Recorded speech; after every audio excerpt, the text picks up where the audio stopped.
ꯂꯤꯄꯨꯟ ꯆꯦꯅꯦꯜꯕꯨ ꯃꯤꯠꯌꯦꯡ ꯇꯥꯕꯤꯔꯤꯕ ꯈ꯭ꯋꯥꯏ ꯇꯔꯥꯕꯨ ꯆꯦꯅꯦꯜ ꯑꯁꯤꯒꯤ ꯃꯥꯏꯀꯩꯗꯒꯤ ꯇꯔꯥꯝꯅ ꯑꯣꯛꯆꯔꯤ꯫ ꯏꯔꯝꯗꯝꯒꯤ ꯑꯣꯏꯕ ꯐꯨꯡꯒꯥꯋꯥꯔꯤ ꯂꯣꯏꯅꯅ ꯇꯣꯉꯥꯟ ꯇꯣꯉꯥꯟꯕ ꯐꯨꯔꯨꯞ ꯀꯥꯡꯂꯨꯞꯀꯤ ꯋꯥꯔꯤ ꯃꯆꯥ ꯀꯌꯥ ꯑꯃ ꯆꯦꯅꯦꯜ ꯑꯁꯤꯅ ꯃꯤꯌꯥꯝꯗ ꯂꯦꯞꯄ ꯂꯩꯇꯅ ꯈꯨꯗꯣꯜ ꯇꯝꯖꯔꯤ꯫ ꯂꯣꯏꯅꯅ ꯆꯦꯅꯦꯜ ꯑꯁꯤꯕꯨ ꯍꯦꯟꯅ ꯃꯄꯨꯡ ꯐꯥꯅꯕꯒꯤꯗꯃꯛꯇ ꯑꯗꯣꯝꯒꯤ ꯊꯧꯖꯥꯜ ꯅꯤꯖꯔꯤ꯫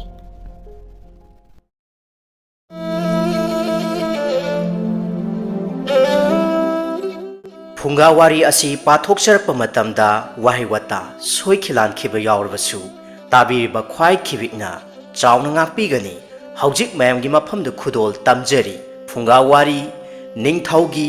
ꯆꯥꯡꯌꯦꯡ꯫ ꯊꯥꯏꯅ ꯃꯃꯥꯡꯉꯩꯗ ꯂꯩꯕꯥꯛ ꯑꯃꯗ ꯅꯤꯡꯊꯧ ꯑꯃ ꯄꯥꯜꯂꯝꯕꯣꯏꯔꯦ꯫ ꯃꯥꯒꯤ ꯌꯥꯝꯅ ꯊꯥꯖꯅ ꯊꯝꯖꯕ ꯁꯥꯃꯨ ꯀꯧꯕ ꯃꯅꯥꯏ ꯑꯃꯁꯨ ꯂꯩꯔꯝꯃꯤ꯫ ꯁꯥꯃꯨ ꯃꯍꯥꯛꯅ ꯃꯍꯥꯛꯀꯤ ꯅꯤꯡꯊꯧꯕꯨ ꯂꯥꯏꯃꯛꯅꯤ ꯈꯟꯖꯗꯨꯅ ꯑꯍꯤꯡ ꯅꯨꯡꯊꯤꯜ ꯈꯥꯛꯇꯅ ꯊꯧꯒꯜ ꯇꯧꯖꯔꯝꯃꯤ꯫ ꯀꯣꯅꯨꯡꯗ ꯂꯩꯗꯨꯅ ꯅꯤꯡꯊꯧꯒꯤ ꯄꯦꯟꯅꯕꯅꯤ ꯍꯥꯏꯗꯨꯅ ꯑꯁꯨꯝ ꯊꯧꯒꯜ ꯇꯧꯔꯛꯄꯅ ꯃꯌꯨꯝꯗ ꯍꯟꯗꯕ ꯐꯅ ꯀꯨꯏꯁꯜꯂꯛꯂꯕꯗ ꯅꯣꯡꯃ ꯃꯥꯒꯤ ꯅꯨꯄꯤ ꯂꯥꯛꯇꯨꯅ ꯁꯥꯃꯨꯗ ꯌꯥꯝꯅ ꯁꯥꯎꯅ ꯑꯁꯨꯝꯅ ꯍꯥꯏꯔꯝꯃꯤ꯫ ꯅꯪꯗꯤ ꯅꯌꯨꯝꯗ ꯁꯨꯍꯟ ꯍꯦꯛ ꯍꯜꯂꯛꯇꯅ ꯀꯣꯅꯨꯡ ꯑꯁꯤꯗ ꯅꯤꯡꯊꯧ ꯈꯜꯂꯤꯕꯅꯤ ꯍꯥꯏꯗꯨꯅ ꯅꯤꯡꯉꯥꯏꯗꯅ ꯂꯩꯊꯣꯛꯂꯤ꯫ ꯆꯥꯕ ꯊꯛꯄ ꯃꯔꯥꯡ ꯀꯥꯏꯔꯕꯅꯤꯅꯅꯦ ꯌꯨꯝꯒꯤ ꯂꯩꯇ ꯂꯥꯏꯔꯒꯤ ꯋꯥꯈꯜꯒꯁꯨ ꯀꯔꯤꯃꯠꯇ ꯆꯪꯂꯝꯃꯣꯏ꯫ ꯅꯨꯄꯤ ꯑꯉꯥꯡ ꯀꯔꯝ ꯆꯥꯔꯝ ꯊꯛꯂꯝꯒꯗꯒꯦ ꯑꯁꯤ ꯍꯥꯏꯕꯒꯤ ꯋꯥꯈꯜ ꯁꯨꯡꯇꯧ ꯍꯦꯛ ꯇꯧꯗꯅ ꯂꯥꯏꯔꯕꯤ ꯑꯩꯉꯣꯟꯗꯇ ꯑꯁꯨꯝ ꯏꯟꯊꯣꯛꯄꯁꯤꯕꯨ ꯃꯁꯤꯕꯨ ꯀꯔꯤꯒꯤꯅꯣ? ꯅꯨꯄꯥꯒꯤ ꯃꯇꯦꯡ ꯌꯥꯎꯗꯅ ꯅꯨꯄꯤ ꯑꯩ ꯈꯛꯇꯪꯒꯤ ꯏꯄꯥꯡꯒꯜꯇꯅ ꯏꯃꯨꯡ ꯑꯃ ꯄꯨꯕ ꯏꯇꯤꯛ ꯑꯣꯏꯗꯦ꯫ ꯀꯔꯤꯅꯣ ꯍꯥꯏꯕꯤꯒꯗꯕꯗꯣ ꯍꯦꯛꯇ ꯍꯥꯏꯕꯤꯔꯣ꯫ ꯑꯩꯗꯤꯅꯦ ꯄꯨ ꯊꯥꯡꯕ ꯉꯝꯖꯔꯔꯣꯏ꯫ ꯑꯁꯨꯝꯅ ꯃꯍꯥꯛꯀꯤ ꯅꯨꯄꯤꯒꯤ ꯋꯥꯁꯤ ꯇꯥꯕꯗ ꯁꯥꯃꯨ ꯃꯨꯟꯅ ꯈꯜꯂꯝꯃꯤ꯫ ꯃꯍꯥꯛꯀꯤ ꯅꯨꯄꯤꯅ ꯍꯥꯏꯔꯤꯕ ꯋꯥꯐꯝꯁꯤꯡ ꯑꯁꯤ ꯑꯆꯨꯝꯕ ꯉꯥꯛꯇ ꯑꯣꯏꯕꯅꯤꯅ ꯆꯤꯟꯊꯛꯇ ꯉꯥꯡꯕꯁꯨ ꯉꯝꯗ꯭ꯔꯦ꯫ ꯉꯥꯏꯍꯥꯛ ꯂꯩꯔꯒ ꯁꯥꯃꯨꯅ ꯃꯥꯒꯤ ꯅꯨꯄꯤꯗ ꯑꯁꯨꯝꯅ ꯍꯥꯏꯔꯛꯏ꯫ ꯆꯨꯝꯃꯤ ꯅꯪꯅ ꯍꯥꯏꯔꯤꯕꯁꯤꯡꯗꯣ꯫ ꯑꯩꯁꯦ ꯏꯅꯤꯡꯊꯧꯒꯤ ꯊꯧꯒꯜꯗ ꯄꯨꯛꯅꯤꯡ ꯂꯨꯞꯈꯤꯗꯨꯅ ꯏꯃꯨꯡ ꯃꯅꯨꯡꯒꯤ ꯂꯩꯇ ꯂꯥꯏꯔꯒꯤ ꯋꯥꯈꯜ ꯄꯨꯝꯅꯃꯛ ꯄꯨꯡꯀꯥꯎ ꯍꯦꯛ ꯀꯥꯎꯊꯣꯛꯂꯨꯔꯦ꯫ ꯏꯅꯤꯡꯊꯧꯅꯁꯨ ꯑꯩꯒꯤ ꯏꯃꯨꯡ ꯃꯅꯨꯡꯒꯤꯗꯃꯛꯇ ꯀꯔꯤꯁꯨ ꯌꯦꯡꯕꯤꯗꯦ꯫ ꯑꯩ ꯂꯥꯛꯂꯒꯦ, ꯅꯪ ꯆꯠꯂꯝꯂꯣ꯫ ꯑꯁꯨꯝꯅ ꯁꯥꯃꯨꯒꯤ ꯋꯥ ꯇꯥꯔꯕꯗ ꯃꯥꯒꯤ ꯅꯨꯄꯤ ꯑꯗꯨ ꯆꯠꯈ꯭ꯔꯦ꯫ ꯁꯥꯃꯨꯁꯨ ꯃꯥꯅ ꯈꯖꯤꯛ ꯈꯖꯤꯛ ꯇꯨꯡꯁꯤꯟꯖꯕ ꯁꯦꯜ ꯈꯔꯗꯨ ꯄꯨꯔꯒ ꯃꯌꯨꯝꯗ ꯍꯜꯂꯛꯂꯝꯃꯤ꯫ ꯁꯥꯃꯨꯅ ꯃꯌꯨꯝꯗ ꯍꯜꯂꯛꯂꯒ ꯀꯔꯤ ꯊꯕꯛ ꯇꯧꯗꯨꯅ ꯅꯨꯄꯤ ꯑꯉꯥꯡ ꯊꯥꯛꯁꯤꯒꯦ ꯍꯥꯏꯅ ꯑꯁꯨꯝ ꯋꯥꯈꯜ ꯈꯜꯂꯝꯃꯤ꯫ ꯂꯧ ꯎꯕ, ꯏꯪꯈꯣꯜ ꯀꯣꯏꯕ, ꯌꯨꯝ ꯁꯥꯕꯅꯆꯤꯡꯕꯁꯨ ꯅꯤꯡꯊꯧ ꯈꯜꯂꯤꯕꯅꯤ ꯍꯥꯏꯗꯨꯅ ꯑꯃꯠꯇ ꯇꯧꯔꯛꯇ꯭ꯔꯦ꯫ ꯍꯧꯖꯤꯛꯇꯤ ꯃꯍꯥꯛ ꯑꯃꯠꯇ ꯑꯣꯏꯔꯔꯣꯏ, ꯁꯤꯡꯗꯨꯝ ꯂꯂꯣꯟꯂꯗꯨꯅ ꯌꯦꯡꯂꯒꯦ ꯍꯥꯏꯅ ꯈꯜꯂꯤ꯫ ꯃꯥꯅ ꯄꯨꯔꯛꯄ ꯁꯦꯜ ꯈꯔ ꯑꯗꯨꯅ ꯁꯤꯡ ꯂꯩꯔꯨꯔꯒ ꯂꯂꯣꯟꯗꯨꯅ ꯅꯨꯄꯤ ꯑꯉꯥꯡ ꯊꯥꯛꯄ ꯍꯧꯔꯛꯄꯣꯏꯔꯦ꯫ ꯑꯁꯨꯝꯅ ꯁꯥꯃꯨꯅ ꯁꯤꯡ ꯂꯂꯣꯟꯂꯗꯨꯅ ꯏꯃꯨꯡ ꯃꯅꯨꯡ ꯊꯥꯛꯂꯛꯄꯒꯤ ꯆꯍꯤ ꯑꯃꯔꯣꯝꯒꯤ ꯃꯇꯨꯡꯗ ꯅꯣꯡꯃ ꯂꯩꯕꯥꯛ ꯑꯗꯨꯒꯤ ꯅꯤꯡꯊꯧ ꯑꯗꯨ ꯀꯩꯊꯦꯜꯂꯣꯝꯗ ꯑꯁꯨꯝ ꯀꯣꯏꯊꯣꯔꯛꯄꯣꯏꯔꯦ꯫ ꯃꯊꯪ ꯌꯦꯡꯂꯨꯕꯗꯒꯤ ꯍꯟꯗꯣꯔꯛꯄ ꯃꯇꯝꯗ ꯀꯩꯊꯦꯜ ꯃꯆꯤ ꯑꯃꯗ ꯁꯥꯃꯨꯅ ꯁꯤꯡ ꯌꯣꯟꯗꯨꯅ ꯂꯩꯔꯝꯕꯗꯨ ꯊꯦꯡꯅꯔꯨꯔꯦ꯫ ꯅꯤꯡꯊꯧꯕꯨ ꯍꯦꯛ ꯎꯕꯗ ꯁꯥꯃꯨꯅ ꯈꯨꯔꯨꯝꯖꯔꯝꯃꯤ꯫ ꯅꯤꯡꯊꯧꯅ ꯍꯥꯏꯔꯝꯃꯤ, ꯍꯥꯏꯃ ꯁꯥꯃꯨ, ꯑꯩꯅ ꯅꯍꯥꯛ ꯎꯗꯦ ꯈꯜꯂꯝꯂꯤꯕꯁꯤꯗꯤ ꯅꯍꯥꯛꯇꯤ ꯃꯐꯝ ꯑꯁꯤꯗ ꯁꯤꯡ ꯌꯣꯟꯗꯨꯅ ꯂꯩꯕꯁꯤꯅꯅꯤꯗꯅ꯫ ꯐꯔꯦ ꯑꯁꯤ ꯍꯥꯏꯅ ꯍꯥꯏꯔꯛꯄꯗ ꯁꯥꯃꯨꯅ ꯈꯨꯝꯖꯔꯛꯄꯣꯏꯔꯦ꯫ ꯏꯅꯤꯡꯊꯧ, ꯅꯅꯥꯏ ꯑꯩꯍꯥꯛ ꯅꯨꯄꯤ ꯑꯉꯥꯡ ꯊꯥꯛꯄ ꯉꯝꯅꯅꯕ ꯁꯤꯡ ꯌꯣꯟꯗꯨꯅ ꯈꯥꯡꯖꯔꯤ꯫ ꯁꯥꯃꯨꯒꯤ ꯋꯥꯐꯝ ꯑꯁꯤ ꯇꯥꯕꯗ ꯅꯤꯡꯊꯧꯅ ꯑꯃꯨꯛ ꯃꯈꯥ ꯇꯥꯅ ꯍꯪꯂꯛꯄꯣꯏꯔꯦ꯫ ꯐꯔꯦ ꯑꯗꯣ ꯁꯥꯃꯨ, ꯅꯪꯒꯤ ꯁꯤꯡꯁꯤꯡ ꯑꯁꯤꯗꯤ ꯅꯣꯡꯃꯗ ꯀꯌꯥꯒꯗꯤ ꯁꯤꯠꯆꯩ? ꯁꯥꯃꯨꯅ ꯑꯃꯨꯛ ꯃꯈꯥ ꯇꯥꯅ ꯈꯨꯝꯂꯛꯂꯝꯃꯤ꯫ ꯏꯅꯤꯡꯊꯧ, ꯅꯅꯥꯏ ꯑꯩꯍꯥꯛꯀꯤꯁꯤ ꯅꯣꯡꯃꯗ ꯁꯦꯜ 50 ꯁꯤꯠꯆꯩꯗꯣ꯫ ꯋꯥꯐꯝ ꯑꯁꯤ ꯇꯥꯕꯗ ꯅꯤꯡꯊꯧꯅ ꯑꯃꯨꯛ ꯃꯈꯥ ꯇꯥꯔꯛꯏ꯫ ꯑꯗꯨꯗꯤ ꯅꯪꯗꯤ ꯁꯦꯜ ꯄꯥꯏꯕ ꯃꯤ ꯑꯃ ꯍꯥꯏꯕꯗꯣ ꯑꯣꯏꯔꯦꯗꯅ꯫ ꯑꯗꯨꯛ ꯌꯥꯝꯕ ꯁꯦꯜ ꯑꯗꯨꯗꯤ ꯅꯪꯗꯤ ꯀꯔꯤ ꯇꯧꯅꯩ? ꯑꯁꯤ ꯍꯥꯏꯅ ꯍꯪꯂꯛꯄꯗ ꯁꯥꯃꯨꯅ ꯄꯥꯎꯈꯨꯝꯖꯔꯛꯂꯝꯃꯤ꯫ ꯏꯅꯤꯡꯊꯧ, ꯅꯅꯥꯏ ꯑꯩꯍꯥꯛꯀꯤꯁꯦ ꯆꯞ ꯆꯥꯅ ꯀꯣꯟꯅꯖꯩ, ꯀꯔꯤ ꯑꯃꯠꯇ ꯂꯦꯝꯍꯧꯗꯦ, ꯑꯗꯨꯅ ꯁꯦꯜ ꯄꯥꯏꯕ ꯉꯝꯖꯗꯦ꯫ ꯋꯥ ꯑꯁꯤ ꯇꯥꯕꯗ ꯅꯤꯡꯊꯧꯅ ꯌꯥꯝꯅ ꯉꯛꯂꯗꯨꯅ ꯃꯈꯥ ꯇꯥꯅ ꯍꯥꯏꯔꯛꯂꯝꯃꯤ꯫ ꯑꯗꯨꯗꯤ ꯀꯔꯤꯒꯤ? ꯀꯗꯥꯏꯗ ꯁꯤꯖꯤꯟꯅꯈꯤꯗꯨꯅ ꯂꯦꯝꯍꯧꯗ꯭ꯔꯤꯕ? ꯁꯥꯃꯨꯅ ꯃꯈꯥ ꯇꯥꯅ ꯄꯥꯎꯈꯨꯝꯖꯔꯛꯂꯝꯃꯤ꯫ ꯏꯅꯤꯡꯊꯧ, ꯅꯅꯥꯏ ꯑꯩꯍꯥꯛꯅ ꯐꯪꯖꯔꯤꯕ ꯁꯦꯜ 50 ꯑꯁꯤꯒꯤ ꯃꯅꯨꯡꯗ ꯁꯦꯜ 10 ꯑꯃꯅ samudradha thadajai aduga tara amana yeknabada pithokjai tara amana laman singjai asumna paukhong oina tauba wafam asi tabada ningthau adu ingak ngai adudagi kamdauraba mathangdi hayu tasi samuna amuk makha tana khumlaklami aduga iningthau tara amana puthokjai adudagi lemhauriba tara aduna sagai ahalda pithokjai adunani nanai aihakna kariamata lemhaude hajaribadi samugi wa asi tabada ningthauna kari kari hairibano khangde paukhongni phajai haibadi khanglaga madugi wahan thokti khangba ngamlamde samuda hangadabasu manai masel loinarakliba mayamsing adugi mamangda ningthau asi yamna ikaijai paukhong adu khanna khanna phare phare adudi aisu chatlage asi haina hairamlaga ningthau manai masel mayam aduga loinana konung pangda chatkhre samusu ningthau khurumjaraga adumak laihore ningthauna chatlamdaida samuda asumna hairami samu paukhong ngasi kana amatada haidokpa yadeko asi hairamba adu ningsingladuna samu paukhong adu kana amatada haidokhide singyonba samugi paukhongdu ningthauna sabada tilliba angamba thausing aduda challe aduga asumna haiboire nakhoi pumnamak paukhong ngasi phongba ngamba mida mana chauna pigani wa si tabada ningthogi leimarembi sana lupa khaujau ama puraduna kaithel amadi mi tinba maphamda paukhong phongba ngamba kana leibage haina asum koichat chattuna thiboire asum thirakpa matamda insang napi yonba polaksing aduda insang yonduna leiba samugi nupiga thengnaraduna wari watai sanarami samugi nupina asumna hairaki leimarembi ibema paukhong adu nanai aihak phongjage wafam asi tabada leimarembi asina phongo sana lupa yamna pigani asi haina haibadagi samugi nupina paukhong adu phongle paukhong adu phonglabada leimarembi harauraduna sana lupa mayamsing adu piramlaga maming mathana singba hangna khotnaraba matungda konungda hankhre asumna leimarembi mahakna konungda hankhraga ningthaugi maphamda changlaga paukhong adu phonglure iningthau sel yankhaigi sijinaphamgi wafam ado nanai aihak mathang haijarake sel tara amana samudrada thadai haibadi chathoi haibani sel tarana yeknabada pi haibana nupida pi haibani machadi mapagi kananaba tawde aduna machasing yoknanaba nupida piriba adubuni yeknabada pi haijabadi sel tara amana laman singjai haijabadi mama mapa oibagi damakta sel aduna pochai laiduna laide katli haibani sel tara amana puthokjai haibadi isagi hayingmukki mapok yaiphananaba laide katli haibani aduga ikon konbagi sel tara amana sagaigi ahalda pithoi haibadudi isa ahanda pi haibani asumna leimarembigi wa asi tabada ningthau asina nangi paukhong adudi kanana taklai asi haina hangbada nanai samugi manai nubi kaithelda insang yolibi aduna taklai haina khumjaboire madugi matungda ningthauna samubu konungda kaukhatuna paukhongi waphongdu chanarabra yengba matamda chanare ningthauna asumna hairaki samu nangdi paukhong adu kanadasu haidokanu hairaga nangi nupida haidoklura malene nangi nupina nangbu mangnanaba soidana sille aduna magi mathwai laudaba yadre se thang asi payu adugane sana matum manga sisu laujaro ngasimak nangi nupi adu hataba yade wafam asi tabada samuna haijaraki iningthau nanaina sana yathang soidana pangthokjagani asi haina hairaga samu maning thaubu khurumjare aduga sana matum manga aduga thanga puraga mayumda halakle samuna mayum yauraga thang adu paiduna magi nupibu hatke tawbada hatpa ngamdre aduna sana matum manga adu puduna konungda amuk hanna halaklami samuna konungda lakpa ubada ningthauna asumna hanglai Samu, karam taure.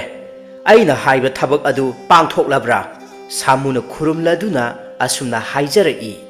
Nanai aihak ining thogi wafam ado thabak oina pangthokpa ngamjadre. Samugi wafam asi tabada ningthongna makha tana hairai. Phare phare. Nang chatlo. Sanadusu pujakhro. Aduga nangi nupi adu khara tharau. Aiga unadaba yade hayuko. Samuna ningthaubu khurumjaraga sanamatu manga adubu amuk puraduna mayumda halaklami. Mayum yauraga Samuna magi nupida asumna hairami. Taribra, ining thaunane nangbu kauri laktaba yade hairai. Amukta chatlucho. Asi haina haibada Samugi nupi adu yamna haraubana loire. Mahaki wakhalda asumna khanjarami. Ining thauna aihakbu kawi haibase. Khudong chaba pige haiduna kauba soidana oirigani. Ai haujimak panthaduna chatlage. Asi haina khalladuna magi nupada asumna hairai. Hoi chatke. Asi haiduna khumlamlaga mafi marol tanan set illaduna Samugi nupi adu konung kakhre. Konung yaurabada Samugi nupi aduna ningthauge manakta changduna ningthaubu khurumjaraga asumna haijarai. Ining thau nanai aihak sing lalonba Samugi nupini. Ining thaugi yathangna nanai aihakpu sana konung asida kaukhatpi haiba tajaraduna ining thaubu khurumjaba laksari. Kari karamba sana nongdam tambigadauba laibage naya thangbu phigau sana yazari. Asi haina hangatjaraboire. Ningthauna asumna makha tana hairaklammi. Nahak Samugi nupini haiba. Phare. Aihak nangondane wa ama haige munna tau. Asi haina hairakpada nupi aduna takpisi ining thau.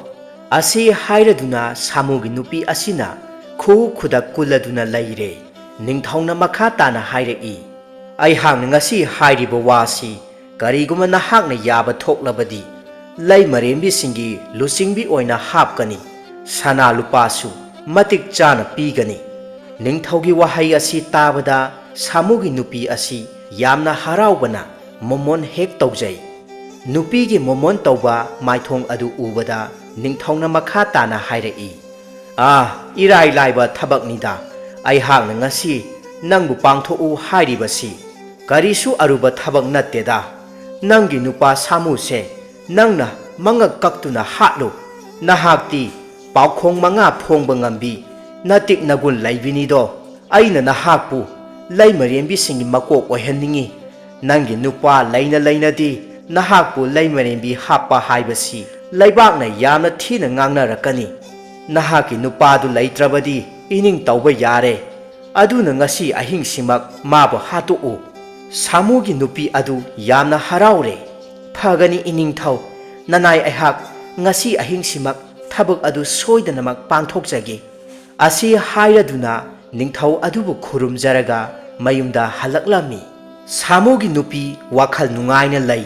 Karisu nachungba pokte. Horel numidangdi mapuroiba hatlagadabani haiduna sarenga lairuraga nap laungna thongladuna areiba makhai haungna pijare. Sak mabuk thanna charaga Samu magi nupida nungaina wari watai sanaraga tumthakre. Nupi ngasidi nahakna thongba sareng mathel ase kayada onthongna hawkhraba. Punsida ngasigi khuthong ase masi amuk hanna kauraroi.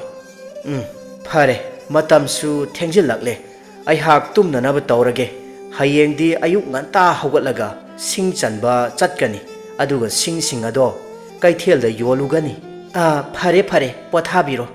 Asumna Samugi nupi asinasu yamna nauthajarami. Asumna ahingi matam thengjilak magi nupasu nungaina tumlingai tanja asida Samugi nupina chakhomda changlaga insang semnanaba haijang adubu lauthok-lure. Aduga tumduna lairiba nupa adugi manakta changsillaklaga mamaida munna yengi. Aduga machinda asumna soli. Aina ngasi mabu loisinba. Aduga hayengna laimarembi mako oiba. Haujikti aihak ining ikha tamna haina humna nungaina palagadaba. ꯑꯣꯟꯊꯣꯛꯅ ꯅꯨꯡꯉꯥꯏꯔꯦꯗ ꯋꯥꯈꯜ ꯑꯁꯤꯅ ꯂꯝꯖꯤꯡꯈꯤꯗꯨꯅ ꯀꯨꯏꯅ ꯂꯩꯃꯤꯟꯅꯔꯛꯂꯕ ꯃꯍꯥꯛꯀꯤ ꯅꯨꯄꯥ ꯑꯗꯨꯕꯨ ꯅꯨꯡꯁꯤꯕꯒ ꯑꯃꯠꯇ ꯐꯥꯎꯈꯤꯗ꯭ꯔꯦ ꯊꯥꯡ ꯑꯗꯨ ꯈꯨꯠꯄꯥꯏ ꯆꯦꯠꯅ ꯄꯥꯏꯔꯒ ꯇꯨꯝꯗꯨꯅ ꯂꯩꯔꯤꯕ ꯃꯍꯥꯛꯀꯤ ꯅꯨꯄꯥꯒꯤ ꯃꯉꯛꯇ ꯊꯤꯟꯖꯤꯜꯂꯒ ꯂꯦꯟꯈꯥꯏꯗꯨꯅ ꯍꯥꯠꯇꯣꯛꯂꯦ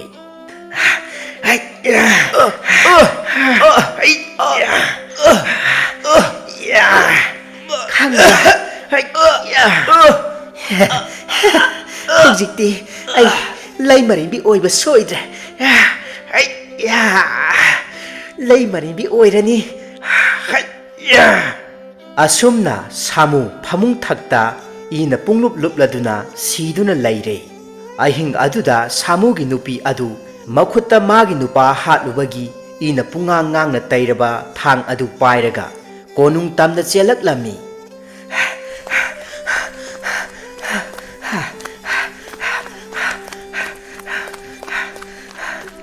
ꯃꯥꯒꯤ ꯃꯑꯣꯡ ꯃꯇꯧ ꯑꯗꯨ ꯎꯕꯗ ꯀꯣꯅꯨꯡꯒꯤ ꯊꯣꯡꯁꯪꯕꯅ ꯌꯥꯝꯅ ꯉꯛꯄꯒ ꯀꯤꯕꯒ ꯌꯥꯅꯔꯗꯨꯅ ꯀꯣꯅꯨꯡꯗ ꯆꯪꯍꯟꯗ꯭ꯔꯦ ꯁꯥꯃꯨꯒꯤ ꯅꯨꯄꯤꯅ ꯇꯍꯥ ꯇꯍꯥꯅ ꯍꯥꯏꯔꯛꯂꯝꯃꯤ ꯑꯩꯍꯥꯛ ꯏꯅꯤꯡꯊꯧꯅ ꯄꯥꯡꯊꯣꯛꯎ ꯍꯥꯏꯕ ꯊꯕꯛ ꯄꯨꯝꯅꯃꯛ ꯄꯥꯡꯊꯣꯛꯂꯤꯕꯅꯤ ꯏꯅꯤꯡꯊꯧ ꯈꯨꯔꯨꯝꯖꯗꯕ ꯌꯥꯗꯦ ꯑꯩꯍꯥꯛ ꯆꯪꯒꯦ ꯍꯧꯖꯤꯛꯃꯛ ꯆꯪꯒꯦ ꯑꯩꯍꯥꯛꯄꯨ ꯏꯅꯤꯡꯊꯧꯒꯤ ꯃꯅꯥꯛꯇ ꯄꯨꯁꯤꯜꯂꯨ ꯑꯁꯤ ꯍꯥꯏꯅ ꯍꯥꯏꯔꯕꯗ ꯊꯣꯡꯁꯪꯕ ꯑꯃꯅ ꯃꯈꯥ ꯇꯥꯅ ꯍꯥꯏꯔꯛꯂꯝꯃꯤ ꯉꯥꯏꯈꯣ ꯉꯥꯏꯈꯣ ꯑꯩꯍꯥꯛ ꯏꯅꯤꯡꯊꯧꯗ ꯑꯗꯨ ꯍꯪꯒꯠꯂꯨꯈꯤꯒꯦ ꯀꯅꯥꯅꯤ ꯍꯥꯏꯖꯧꯒꯦ ꯑꯁꯤ ꯍꯥꯏꯅ ꯍꯪꯂꯛꯂꯕꯗ ꯅꯨꯄꯤ ꯑꯗꯨꯅ ꯃꯈꯥ ꯇꯥꯅ ꯍꯥꯏꯔꯛꯂꯝꯃꯤ ꯁꯤꯡ ꯂꯂꯣꯟꯕ ꯁꯥꯃꯨꯒꯤ ꯅꯨꯄꯤꯅꯤ ꯏꯅꯤꯡꯊꯧꯒꯤ ꯁꯅꯥ ꯌꯥꯊꯪ ꯄꯥꯡꯊꯣꯛꯂꯨꯔꯒ ꯂꯥꯛꯆꯕꯅꯤ ꯑꯁꯤ ꯍꯥꯏꯅ ꯍꯪꯒꯠꯂꯨ ꯑꯁꯤ ꯍꯥꯏꯅ ꯍꯥꯏꯕꯗꯒꯤ ꯅꯤꯡꯊꯧꯒꯤ ꯌꯥꯊꯪ ꯂꯧꯕ ꯆꯪꯈ꯭ꯔꯦ ꯉꯥꯏꯍꯥꯛ ꯂꯩꯔꯒ ꯊꯣꯡꯁꯪꯕ ꯅꯨꯄꯥ ꯑꯗꯨ ꯊꯣꯔꯛꯂꯗꯨꯅ ꯑꯁꯨꯝꯅ ꯍꯥꯏꯔꯛꯂꯝꯃꯤ ꯉꯥꯏꯈꯣ ꯍꯧꯖꯤꯛꯅꯦ ꯅꯣꯡ ꯉꯥꯟꯒꯗꯕꯁꯨ ꯉꯥꯏꯍꯥꯛꯇ ꯃꯉꯥꯏꯔꯦ ꯅꯣꯡꯉꯥꯜꯂꯒ ꯎꯅꯁꯤ ꯇꯥꯛꯄꯤꯔꯛꯏ ꯑꯁꯤ ꯍꯥꯏꯗꯨꯅ ꯉꯥꯏꯍꯜꯂꯦ ꯁꯥꯃꯨꯒꯤ ꯅꯨꯄꯤ ꯑꯗꯨ ꯅꯣꯡꯉꯥꯜꯂꯒ ꯁꯣꯏꯗꯅ ꯂꯩꯃꯔꯦꯝꯕꯤꯁꯤꯡꯒꯤ ꯃꯀꯣꯛ ꯑꯣꯏꯔꯒꯅꯤ ꯍꯥꯏꯕꯒꯤ ꯌꯥꯝꯅ ꯅꯨꯡꯉꯥꯏꯔꯕ ꯋꯥꯈꯜꯗ ꯅꯤꯡꯊꯧ ꯎꯅꯅꯕ ꯅꯣꯡꯉꯥꯟꯕ ꯉꯥꯏꯗꯨꯅ ꯂꯩꯈꯤ ꯃꯇꯝꯅ ꯑꯁꯨꯝ ꯍꯧꯈꯤꯕꯅ ꯅꯣꯡꯉꯥꯜꯂꯛꯂꯕꯗ ꯅꯤꯡꯊꯧ ꯃꯍꯥꯛꯁꯨ ꯅꯨꯄꯤ ꯑꯗꯨꯕꯨ ꯀꯧꯁꯤꯜꯂꯛꯂꯝꯃꯤ ꯁꯥꯃꯨꯒꯤ ꯅꯨꯄꯤ ꯍꯔꯥꯎ ꯍꯔꯥꯎꯅ ꯏ ꯇꯩꯔꯕ ꯊꯥꯡ ꯑꯗꯨ ꯄꯥꯏꯔꯒ ꯅꯤꯡꯊꯧꯒꯤ ꯃꯅꯥꯛꯇ ꯊꯣꯡꯁꯪꯕ ꯅꯨꯄꯥ ꯑꯃꯒ ꯂꯣꯏꯅꯅ ꯆꯪꯂꯛꯂꯒ ꯅꯤꯡꯊꯧ ꯃꯍꯥꯛꯄꯨ ꯈꯨꯔꯨꯝꯃꯤ ꯑꯗꯨꯒ ꯑꯁꯨꯝꯅ ꯍꯥꯏꯖꯔꯛꯏ ꯏꯅꯤꯡꯊꯧ ꯅꯅꯥꯏꯅꯨꯕꯤ ꯑꯩꯍꯥꯛꯅ ꯈꯨꯔꯨꯝꯖꯔꯤ ꯅꯅꯥꯏꯅꯨꯕꯤꯗ ꯇꯥꯛꯄꯤꯈꯤꯕ ꯁꯅꯥ ꯌꯥꯊꯪ ꯑꯗꯣ ꯄꯥꯡꯊꯣꯛꯆꯔꯨꯔꯦ ꯅꯅꯥꯏ ꯁꯥꯃꯨ ꯃꯍꯥꯛ ꯂꯣꯏꯁꯤꯟꯖꯔꯨꯕꯒꯤ ꯊꯥꯡꯁꯨ ꯁꯤꯗ ꯂꯩꯖꯔꯦ ꯁꯅꯥ ꯅꯣꯡꯗꯝ ꯇꯝꯕꯤꯔꯣ ꯑꯁꯤ ꯍꯥꯏꯅ ꯍꯥꯏꯔꯒ ꯊꯥꯡ ꯑꯗꯨꯕꯨ ꯅꯤꯡꯊꯧꯒꯤ ꯃꯐꯝꯗ ꯀꯠꯆꯔꯦ ꯃꯈꯨꯠꯇ ꯏ ꯇꯩꯕꯗꯨ ꯎꯕꯗ ꯅꯤꯡꯊꯧ ꯑꯁꯤꯅ ꯌꯥꯝꯅ ꯉꯛꯅ ꯍꯥꯏꯔꯛꯏ ꯃꯁꯤꯗꯤ ꯃꯍꯥꯛꯀꯤ ꯅꯨꯄꯥ ꯁꯥꯃꯨꯕꯨ ꯁꯣꯏꯗꯅ ꯍꯥꯠꯂꯝꯂꯅꯤ ꯑꯁꯤ ꯈꯜꯂꯗꯨꯅ ꯅꯤꯡꯊꯧ ꯉꯥꯏꯍꯥꯛ ꯇꯨꯃꯤꯟꯅ ꯋꯥꯈꯜ ꯇꯧꯏ ꯑꯗꯨꯒ ꯃꯅꯥꯏ ꯑꯃ ꯊꯥꯗꯨꯅ ꯋꯥꯌꯦꯜꯁꯪꯒꯤ ꯄꯨꯡꯖꯥꯎ ꯊꯤꯜꯍꯟꯕꯗꯒꯤ ꯑꯉꯝ ꯑꯊꯧ ꯐꯝꯅꯥꯏꯕ ꯄꯨꯝꯅꯃꯛ ꯁꯅꯥ ꯀꯣꯅꯨꯡꯗ ꯀꯥꯔꯛꯇꯨꯅ ꯋꯥꯌꯦꯜꯁꯪꯗ ꯇꯤꯜꯂꯔꯦ ꯅꯤꯡꯊꯧꯁꯨ ꯂꯦꯡꯊꯣꯔꯛꯂꯦ ꯃꯅꯥꯏ ꯑꯃ ꯊꯥꯔꯒ ꯁꯥꯃꯨꯒꯤ ꯅꯨꯄꯤ ꯑꯗꯨꯕꯨꯁꯨ ꯃꯌꯥꯝꯒꯤ ꯃꯃꯥꯡꯗ ꯆꯪꯍꯜꯂꯛꯂꯦ ꯁꯥꯃꯨꯒꯤ ꯅꯨꯄꯤꯅ ꯑꯁꯨꯝꯅ ꯈꯟꯕꯣꯏꯔꯦ ꯑꯩꯍꯥꯛ ꯑꯁꯦ ꯉꯁꯤꯗꯤ ꯁꯣꯏꯗꯅ ꯑꯉꯝ ꯑꯊꯧ ꯈꯪꯅ ꯃꯤꯌꯥꯝ ꯃꯃꯥꯡꯗ ꯂꯩꯃꯔꯦꯝꯕꯤꯁꯤꯡꯒꯤ ꯃꯀꯣꯛ ꯍꯥꯞꯇꯧꯔꯦ ꯍꯧꯖꯤꯛꯇꯤ ꯑꯩꯍꯥꯛ ꯅꯨꯡꯉꯥꯏꯔꯦ ꯏꯅꯤꯡ ꯏꯈꯥ ꯇꯝꯅ ꯍꯥꯏꯅ ꯍꯨꯝꯅ ꯅꯨꯡꯉꯥꯏꯅ ꯄꯥꯜꯂꯒꯗꯕ ꯑꯩꯍꯥꯛꯀꯤ ꯑꯋꯥꯠ ꯑꯄꯥꯁꯨ ꯑꯃꯠꯇ ꯂꯩꯔꯔꯣꯏ ꯑꯁꯨꯝꯅ ꯃꯍꯥꯛ ꯃꯣꯃꯣꯟ ꯇꯧꯗꯨꯅ ꯂꯦꯞꯇꯨꯅ ꯂꯩꯔꯦ ꯉꯥꯏꯍꯥꯛ ꯂꯩꯔꯒ ꯅꯤꯡꯊꯧꯅ ꯑꯁꯨꯝꯅ ꯍꯥꯏꯔꯛꯏ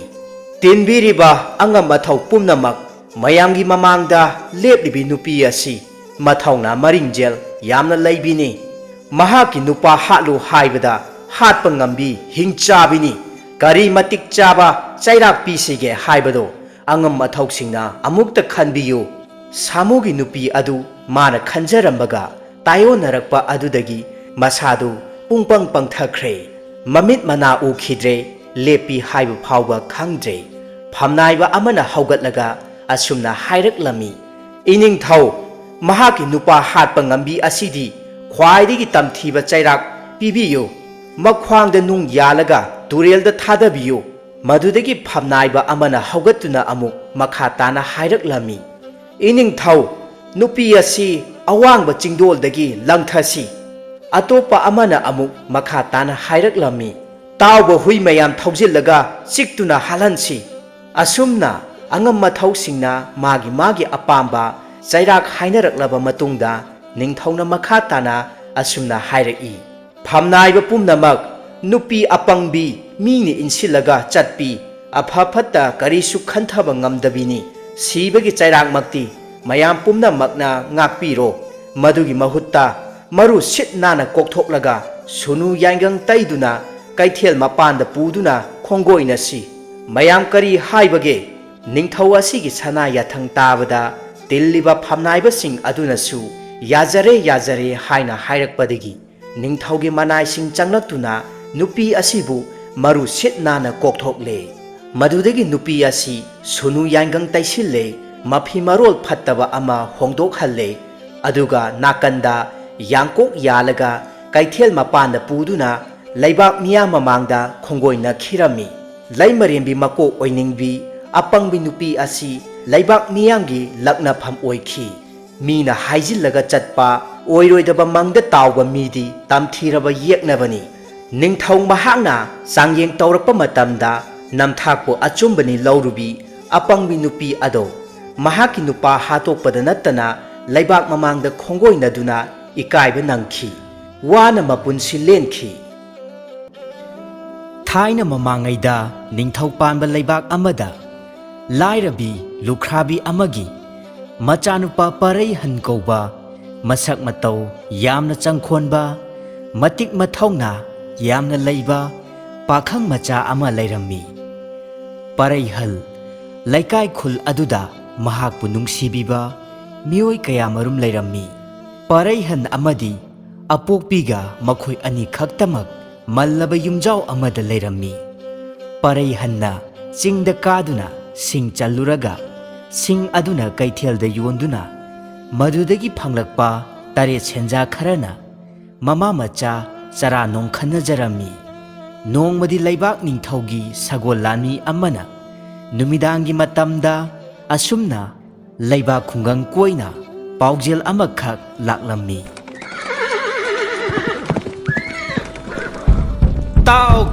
tau laibak khul asida lairiba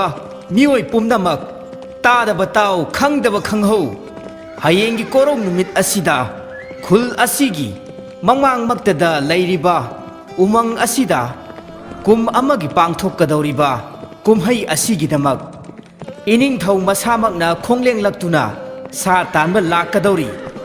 maram aduna tamba mioi kana amatta umangda kaduna pam yanba sing chanbana chingba karigumba thawai amatta pangthokpa yaroido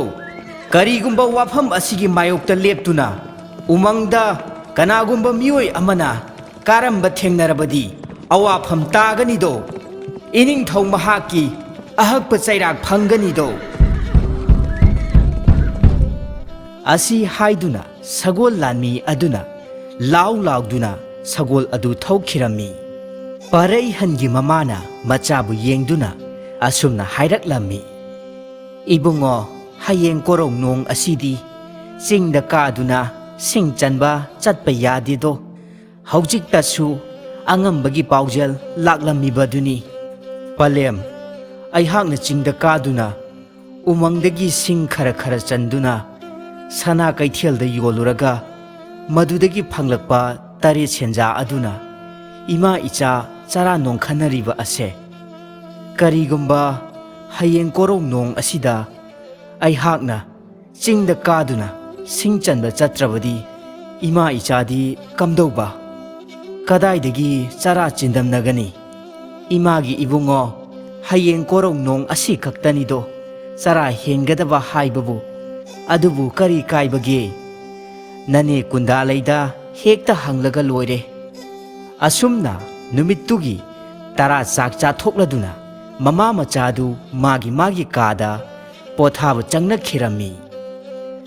parei handi ahing aduma mit kakla ama phawba uisanba yada wana khanglammi sengjasu ngasigi aduna loithokhrabani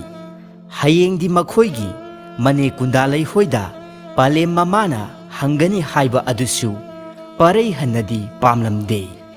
madugi maramdi mane kundalai asi yamna mabuk phatte migi awabu uraga ꯍꯦꯟꯅ ꯀꯜꯂꯛꯅꯗꯨꯝ ꯄꯦꯟꯊꯣꯛꯄ ꯃꯤꯑꯣꯏ ꯑꯃꯅꯤ꯫ ꯃꯔꯟꯗꯤ ꯐꯅ ꯄꯥꯏꯖꯩ ꯑꯗꯨꯕꯨ ꯃꯤꯒꯤ ꯑꯋꯥꯕꯗ ꯃꯇꯦꯡꯗꯤ ꯇꯧꯅꯤꯡꯗꯕ ꯃꯤꯁꯛ ꯑꯃꯅꯤ꯫ ꯄꯔꯩꯍꯟꯅ ꯃꯕꯨꯛꯅꯤꯡꯗ ꯑꯁꯨꯝꯅ ꯈꯜꯂꯝꯃꯤ, ꯑꯩꯍꯥꯛ ꯑꯍꯤꯡ ꯑꯁꯤꯗ ꯍꯦꯛꯇ ꯍꯧꯒꯠꯂꯒ ꯆꯤꯡꯗ ꯀꯥꯗꯨꯅ ꯁꯤꯡ ꯆꯟꯕ ꯆꯠꯂꯨꯔꯒꯦ꯫ ꯑꯗꯨꯒ ꯍꯌꯦꯡ ꯏꯅꯨꯡ ꯁꯣꯔꯥ ꯉꯥꯜꯂꯛꯇ꯭ꯔꯤꯉꯩ ꯈꯣꯡꯂꯩ ꯊꯨꯅ ꯍꯜꯋꯥꯏꯔꯛꯂꯒꯦꯗꯣ꯫ ꯄꯂꯦꯝ ꯏꯃꯥꯗꯁꯨ ꯀꯔꯤꯁꯨ ꯇꯥꯛꯂꯝꯂꯔꯣꯏꯒꯦ꯫ ꯑꯁꯤ ꯈꯟꯗꯨꯅ ꯃꯍꯥꯛ ꯇꯨꯃꯤꯟꯅ ꯍꯧꯒꯠꯂꯛꯇꯨꯅ ꯊꯣꯡꯒꯤ ꯄꯣꯔꯣꯟ ꯅꯥꯇꯩ ꯇꯨꯃꯤꯟꯅ ꯄꯂꯦꯝ ꯃꯃꯥꯕꯨ ꯇꯥꯈꯤꯗꯅꯕ ꯍꯥꯏꯗꯨꯅ ꯇꯞꯅ ꯍꯥꯡꯗꯣꯛꯂꯝꯃꯤ꯫ ꯑꯗꯨꯒ ꯇꯞꯅ ꯉꯥꯁꯤꯟꯗꯨꯅ ꯊꯝꯂꯝꯃꯤ꯫ ꯑꯗꯨꯒ ꯄꯔꯩꯍꯟ ꯃꯈꯣꯏꯒꯤ ꯁꯪꯒꯣꯏ ꯃꯆꯥ ꯑꯃ ꯂꯩꯔꯤꯕ ꯑꯗꯨꯗꯒꯤ ꯁꯤꯡꯖꯪ ꯑꯗꯨ ꯄꯥꯏꯗꯨꯅ ꯃꯍꯥꯛ ꯎꯃꯪ ꯇꯝꯅ ꯀꯅꯥꯁꯨ ꯈꯪꯍꯟꯗꯅ ꯂꯣꯟꯅ ꯈꯣꯡꯂꯩ ꯊꯨꯅ ꯂꯥꯛꯂꯝꯃꯤ꯫ ꯎꯃꯪꯗ ꯌꯧꯔꯗꯨꯅ ꯃꯍꯥꯛ ꯁꯤꯡ ꯆꯟꯕ ꯍꯧꯔꯛꯂꯝꯃꯤ꯫ ꯊꯦꯡꯂꯛꯂꯕ ꯑꯍꯤꯡ ꯇꯥꯡꯂꯧ ꯑꯗꯨ ꯎꯃꯪ ꯑꯗꯨꯁꯨ ꯄꯨꯡꯆꯤꯛ ꯆꯤꯛꯏ꯫ ꯆꯤꯡꯒꯤ ꯍꯔꯤ ꯅꯣꯡꯅꯥꯡ ꯀꯌꯥꯒꯤ ꯈꯣꯟꯖꯦꯜꯁꯨ ꯇꯥꯔꯤ꯫ ꯊꯥꯕꯜꯒꯤ ꯃꯉꯥꯜꯂꯛꯇ ꯄꯔꯩꯍꯟꯅ ꯁꯤꯡ ꯌꯥꯟꯕꯒꯤ ꯃꯈꯣꯜ ꯑꯗꯨꯗ ꯍꯔꯤ ꯅꯣꯡꯅꯥꯡ ꯀꯌꯥꯒꯤ ꯃꯈꯣꯜꯁꯨ ꯀꯥꯏꯔꯝꯃꯤ꯫ ꯀꯥꯎꯖꯦꯡ ꯍꯥꯔꯧꯒꯤ ꯈꯣꯟꯖꯦꯜꯁꯨ ꯂꯦꯞꯄꯝꯃꯤ꯫ ꯍꯣꯏ ꯏꯌꯥ ꯍꯣꯏ ꯏꯌꯥ ꯍꯣꯏ ꯏꯌꯥ ꯍꯣꯏ ꯏꯌꯥ ꯑꯁꯨꯝꯅ ꯄꯔꯩꯍꯟ ꯁꯤꯡ ꯌꯥꯜꯂꯝꯕꯗꯒꯤ ꯃꯁꯥꯗꯨ ꯋꯥꯔꯛꯇꯨꯅ ꯎꯈꯥ ꯑꯃꯗ ꯃꯍꯥꯛ ꯉꯥꯏꯍꯥꯛ ꯄꯣꯊꯥꯒꯦ ꯍꯥꯏꯗꯨꯅ ꯐꯝꯊꯔꯝꯃꯤ꯫ ꯑꯗꯨꯕꯨ ꯃꯍꯥꯛ ꯑꯗꯨꯃꯛ ꯃꯐꯝ ꯑꯗꯨꯗ ꯇꯨꯝꯊꯈꯤꯔꯝꯃꯤ꯫ ꯃꯍꯥꯛꯀꯤ ꯈꯣꯝꯂꯦꯟ ꯃꯪꯂꯥꯟꯗ ꯃꯁꯛ ꯃꯁꯥ ꯈꯪꯗꯕꯤ ꯀꯅꯥꯒꯨꯝꯕꯤ ꯑꯃꯅ ꯄꯔꯩꯍꯟꯗ ꯃꯣꯃꯣꯟ ꯅꯣꯛꯇꯨꯅ ꯄꯔꯩꯍꯟꯕꯨ ꯌꯦꯡꯗꯨꯅ ꯑꯁꯨꯝꯅ ꯍꯥꯏꯔꯛꯂꯝꯃꯤ, ꯍꯌꯦꯡ ꯀꯣꯔꯣꯡꯅꯣꯡ ꯑꯁꯤꯗ ꯅꯍꯥꯛꯄꯨ ꯅꯨꯄꯥ ꯊꯧꯗꯥꯡ ꯌꯦꯡꯂꯒꯦꯗꯣ꯫ ꯅꯨꯖꯥ ꯑꯣꯏꯕꯤ ꯑꯩꯍꯥꯛꯀꯤ ꯈꯣꯡꯒꯨꯜ ꯂꯤꯕꯤꯔꯛꯎꯗꯣ꯫ ꯑꯁꯤ ꯍꯥꯏꯅ ꯍꯥꯏꯔꯝꯗꯨꯅ ꯁꯛꯍꯦꯟꯕꯤ ꯑꯗꯨ ꯑꯗꯨꯃꯛ ꯃꯥꯂꯪ ꯏꯄꯣꯝꯂꯛꯇ ꯇꯤꯟꯈꯤꯔꯝꯃꯤ꯫ ꯃꯇꯝ ꯑꯗꯨꯗ ꯄꯔꯩꯍꯟ ꯃꯤꯀꯞ ꯈꯪꯊꯣꯛꯊꯣꯔꯛꯇꯨꯅ ꯃꯐꯝ ꯑꯗꯨꯒꯤ ꯑꯀꯣꯏꯕꯗ ꯑꯁꯨꯝ ꯀꯣꯏꯅ ꯂꯩ ꯂꯩꯗꯨꯅ ꯌꯦꯡꯂꯝꯃꯤ꯫ ꯑꯗꯨꯒ ꯃꯆꯤꯟꯗꯁꯨ ꯑꯁꯨꯝꯅ ꯁꯣꯜꯂꯝꯃꯤ, ꯏꯁ ꯀꯔꯤ ꯃꯇꯧ ꯀꯧꯕꯒꯦ ꯍꯧꯖꯤꯛ ꯑꯩꯍꯥꯛꯀꯤ ꯈꯣꯝꯂꯦꯟ ꯃꯪꯂꯥꯟꯆꯥꯗ ꯂꯥꯛꯂꯝꯕꯤ ꯁꯛꯍꯦꯟꯕꯤ ꯅꯨꯖꯥ ꯑꯗꯨꯅ ꯀꯅꯥꯕꯨ ꯑꯣꯏꯔꯤꯒꯕ? ꯑꯁꯨꯝꯅ ꯄꯔꯩꯍꯟ ꯌꯥꯝꯅ ꯉꯛꯆꯥꯅꯅ ꯃꯊꯟꯇ ꯍꯪꯖꯔꯝꯃꯤ꯫ ꯃꯇꯝ ꯑꯗꯨꯗ ꯏꯅꯨꯡ ꯁꯣꯔꯥ ꯉꯥꯜꯂꯛꯂꯦ꯫ ꯈꯨꯟꯒꯤ ꯌꯦꯟꯕꯥ ꯂꯥꯕꯁꯨ ꯈꯣꯡꯂꯛꯂꯦ꯫ ꯄꯔꯩꯍꯟ ꯃꯌꯨꯝꯗ ꯍꯜꯂꯒꯦ ꯂꯩꯕꯥꯛ ꯅꯤꯡꯊꯧꯒꯤ ꯄꯥꯎꯖꯦꯜ ꯑꯗꯨꯁꯨ ꯂꯣꯏꯅꯃꯛ ꯀꯥꯎꯊꯣꯛꯂꯝꯃꯤ꯫ ꯍꯥꯟꯅꯒꯤ ꯃꯍꯧꯁꯥꯒꯨꯝꯅ ꯃꯍꯥꯛ ꯃꯈꯥ ꯇꯥꯅ ꯁꯤꯡ ꯌꯥꯜꯂꯝꯃꯤ꯫ ꯃꯇꯝ ꯑꯗꯨꯗ ꯂꯩꯕꯥꯛ ꯅꯤꯡꯊꯧ ꯃꯍꯥꯛ ꯃꯁꯥꯃꯛꯀ ꯂꯣꯏꯅꯅ ꯈꯣꯡꯃꯤ ꯂꯥꯟꯃꯤ ꯃꯅꯥꯏ ꯃꯁꯦꯜ ꯀꯌꯥꯒ ꯎꯃꯪ ꯑꯗꯨꯗ ꯁꯥ ꯇꯥꯟꯕ ꯂꯥꯛꯂꯝꯃꯤ꯫ ꯁꯒꯣꯜ ꯊꯧꯔꯛꯄꯒꯤ ꯃꯈꯣꯜ ꯂꯥꯞꯇꯛꯅ ꯄꯔꯩꯍꯟꯅ ꯇꯥꯔꯛꯂꯝꯃꯤ꯫ ꯃꯇꯝ ꯑꯗꯨꯗ ꯄꯔꯩꯍꯟꯅ ꯈꯜꯂꯝꯃꯤ, ꯀꯔꯤ ꯃꯇꯧꯅꯣ ꯉꯁꯤ ꯀꯣꯔꯣꯡꯅꯣꯡ ꯑꯁꯤꯗ ꯎꯃꯪ ꯑꯁꯤꯗꯕꯨ ꯁꯒꯣꯜ ꯊꯧꯕꯒꯤ ꯃꯈꯣꯜ ꯇꯥꯔꯛꯂꯤꯕ ꯑꯁꯤꯕꯣ? ꯑꯩꯍꯥꯛꯅ ꯑꯁꯨꯛ ꯀꯨꯏꯅ ꯎꯃꯪ ꯑꯁꯤꯗ ꯁꯤꯡ ꯆꯟꯕ ꯀꯥꯔꯛꯄꯗ ꯑꯁꯨꯝꯅ ꯑꯃꯨꯛꯇ ꯇꯥꯔꯛꯈꯤꯗ꯭ꯔꯤ꯫ ꯀꯗꯣꯝꯗꯒꯤꯅꯣ? ꯑꯁꯤ ꯈꯟꯗꯨꯅ ꯂꯩꯔꯤꯉꯩ ꯑꯗꯨꯗ ꯉꯔꯥꯡ ꯄꯂꯦꯝ ꯃꯃꯥꯅ ꯍꯥꯏꯈꯤꯕ ꯋꯥꯐꯝꯁꯤꯡ ꯑꯃꯗꯤ ꯁꯒꯣꯜ ꯂꯥꯟꯃꯤꯒꯤ ꯄꯥꯎꯖꯦꯜ ꯑꯗꯨ ꯈꯨꯗꯛ ꯑꯗꯨꯗ ꯄꯔꯩꯍꯟ ꯅꯤꯡꯁꯤꯡꯂꯛꯂꯝꯃꯤ꯫ ꯃꯗꯨꯗꯒꯤ ꯃꯍꯥꯛ ꯈꯣꯡꯂꯩ ꯊꯨꯅ ꯎꯃꯪꯒꯤ ꯑꯁꯨꯛꯄ ꯃꯣꯡꯁꯣꯡ ꯑꯃꯗ ꯆꯦꯟꯁꯤꯟꯗꯨꯅ ꯂꯣꯠꯂꯝꯃꯤ꯫ ꯅꯤꯡꯊꯧ ꯑꯃꯗꯤ ꯂꯥꯟꯃꯤꯁꯤꯡ ꯑꯗꯨꯅ ꯑꯁꯨꯝ ꯁꯥ ꯀꯌꯥ ꯇꯥꯟꯕ ꯍꯧꯔꯛꯂꯝꯃꯤ꯫ ꯁꯥ ꯇꯥꯟꯕꯒꯤ ꯃꯈꯣꯜꯅ ꯎꯃꯪ ꯑꯗꯨ ꯄꯨꯝꯅꯤꯟ ꯅꯤꯜꯂꯝꯃꯤ꯫ ꯑꯁꯨꯝꯅ ꯁꯥ ꯇꯥꯜꯂꯛꯄꯗ ꯎꯃꯪꯒꯤ ꯃꯐꯝ ꯑꯃꯗ ꯁꯤꯡ ꯌꯥꯜꯂꯝꯕꯒꯤ ꯁꯤꯡ ꯀꯌꯥ ꯌꯥꯟꯗꯨꯅ ꯂꯩꯃꯥꯏꯗ ꯇꯥꯗꯨꯅ ꯂꯩꯔꯝꯕ ꯑꯗꯨ ꯊꯦꯡꯅꯔꯨꯕ ꯃꯇꯝꯗ ꯅꯤꯡꯊꯧ ꯑꯗꯨꯗꯤ ꯃꯩ ꯍꯧꯅ ꯁꯥꯎꯔꯛꯂꯝꯃꯤ꯫ ꯏꯌꯥ! ꯅꯤꯡꯊꯧ ꯑꯩꯍꯥꯛꯀꯤ ꯃꯥꯌꯣꯛꯇꯁꯨ ꯂꯦꯞꯆꯕ ꯁꯥꯔꯤ! ꯇꯝꯕ ꯀꯅꯥꯅꯣ? ꯑꯩꯍꯥꯛꯀꯤ ꯃꯥꯡ ꯑꯁꯤꯗ ꯊꯧꯅꯥ ꯐꯅ ꯊꯣꯔꯛꯎ! ꯅꯤꯡꯊꯧ ꯑꯩꯍꯥꯛꯀꯤ ꯑꯀꯟꯕ ꯆꯩꯔꯥꯛ ꯄꯤꯔꯒꯦꯗꯣ! ꯑꯗꯨꯝꯅ ꯅꯤꯡꯊꯧꯒꯤ ꯑꯀꯟꯕ ꯌꯋꯥ ꯑꯗꯨ ꯇꯥꯔꯕꯗ ꯄꯔꯩꯍꯟ ꯄꯥꯝꯕꯩ ꯂꯩꯇꯥ ꯂꯣꯠꯂꯝꯕ ꯑꯗꯨꯗꯒꯤ ꯅꯤꯡꯊꯧꯒꯤ ꯃꯃꯥꯡꯗ ꯊꯣꯔꯛꯂꯝꯃꯤ꯫ ꯑꯗꯨꯒ ꯅꯤꯡꯊꯧꯗ ꯑꯁꯨꯝꯅ ꯍꯥꯏꯖꯔꯝꯃꯤ, ꯂꯥꯏꯅꯤꯡꯊꯧ, nanay aihakpu amukta ngakpiyudo. Iningthaugi akanba yathangbu nanayna thawoi usittaba wafam na chadedo. Lairabi palem imaga aihak khaktaga leijabanido. Asi haiduna parai hanna khuru khudak kunduna punem jarami. Ningthau aduna makha tana yamna saungna hairaklammi. Madu pumnamak oidunasu laibak ningthau amagi yathangbu aduk tungoinabadi haujik nahak ningthau aihakki ahakpa chairak phangdanadi toklaroido. Matam aduda umang adugi asukpa mafam amadagi chauraba lairen amakhak khanghaudana thoraklammi. Lairen aduna ningthau adu tamna changsillaklami. Matau adu ubada ningthau adudi swai laukhirammi. Ningthau manai maselsing adunasu lairen adu hatnanaba akanba maongda honaraklami. Ningthau adudi ahalgi matamsu oisallakpana maram oiraga lairen aduna amuk hairakpa matamda usa amana ningthau adugi makokda thomkhiduna wanthakhirammi. Matam aduda parai hansu thauna phana mahaki singjang adu paiduna mayok yarammi. Lairen adugi akanba saphuda lani kayabusu asok apan nanghalammi.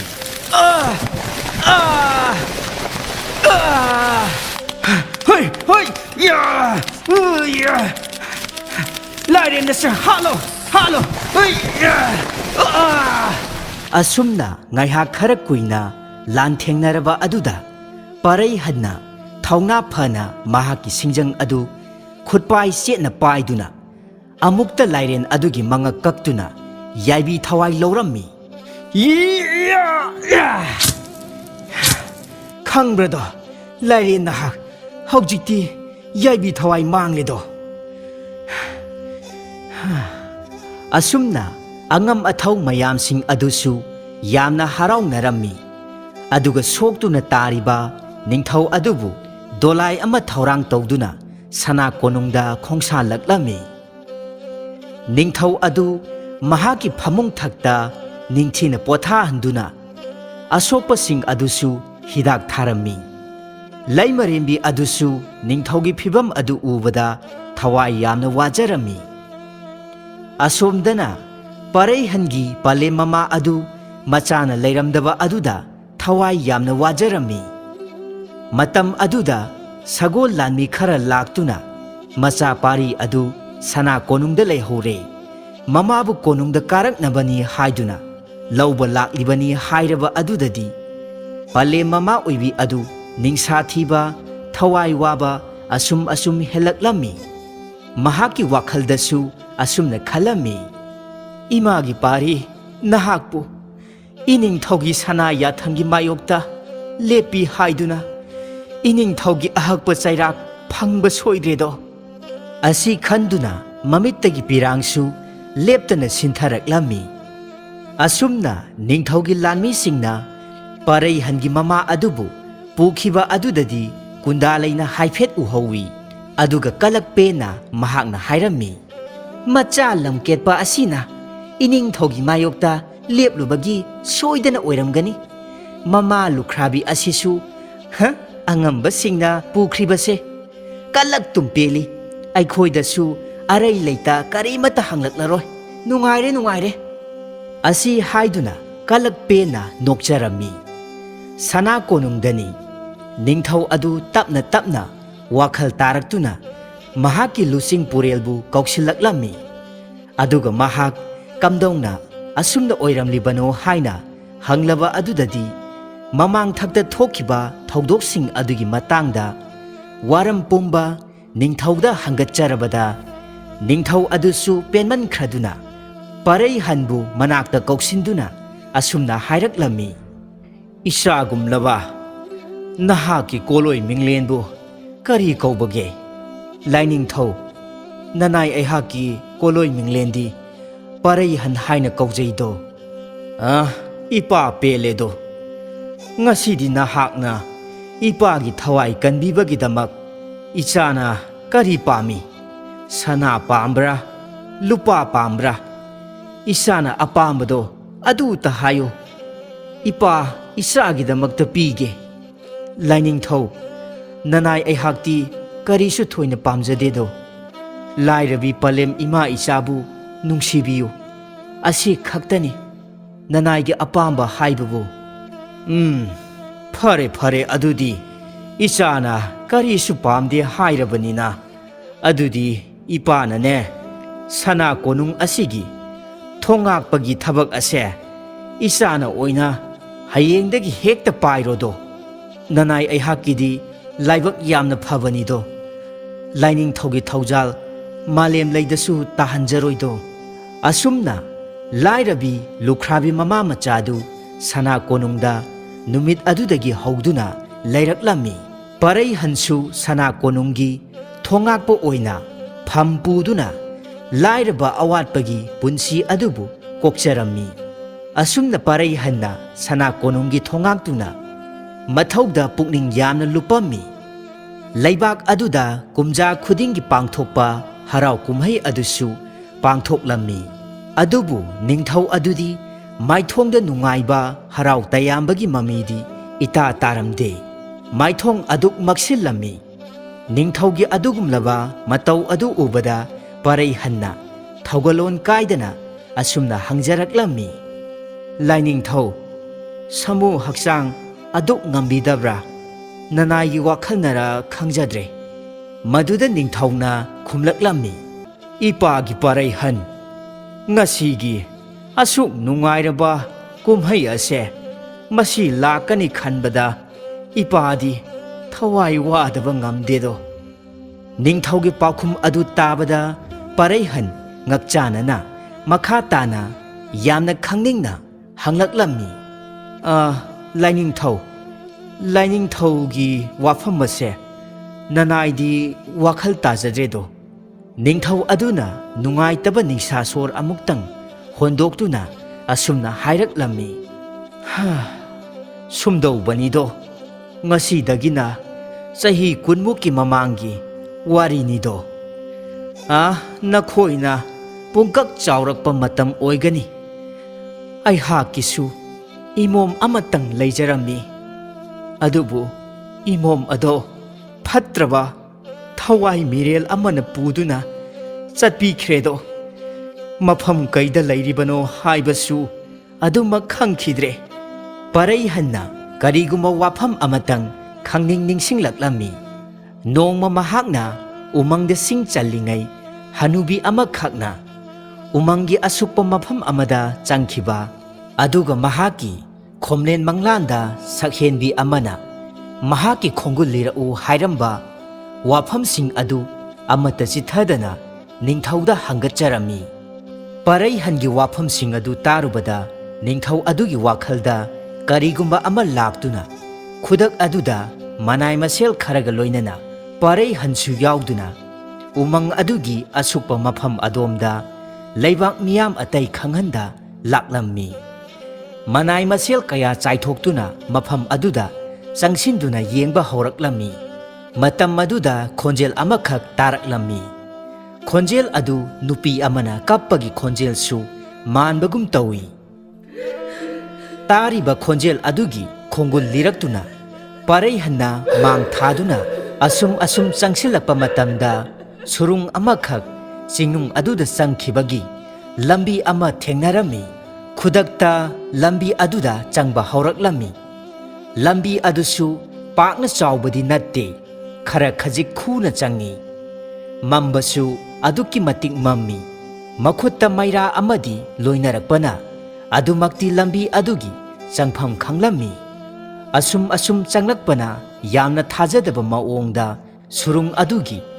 ꯑꯈꯨꯕ ꯂꯝꯕꯤ ꯑꯗꯨ ꯑꯁꯨꯝ ꯆꯥꯎꯊꯣꯔꯛꯂꯝꯃꯤ꯫ ꯑꯗꯨꯒ ꯃꯅꯨꯡ ꯑꯗꯨꯗ ꯑꯁꯨꯝ ꯈꯔ ꯁꯥꯡꯅ ꯆꯪꯂꯛꯂꯕ ꯃꯇꯨꯡꯗ ꯌꯥꯝꯅ ꯑꯉꯛꯄ ꯐꯪꯂꯕ ꯂꯩꯕꯥꯛ ꯑꯃꯒꯨꯝꯅ ꯁꯨꯔꯨꯡ ꯃꯅꯨꯡ ꯑꯗꯨꯗ ꯂꯩꯔꯝꯕꯗꯨ ꯊꯦꯡꯅꯔꯦ꯫ ꯃꯈꯣꯏ ꯄꯨꯝꯅꯃꯛ ꯏꯉꯛ ꯉꯛꯂꯝꯃꯤ꯫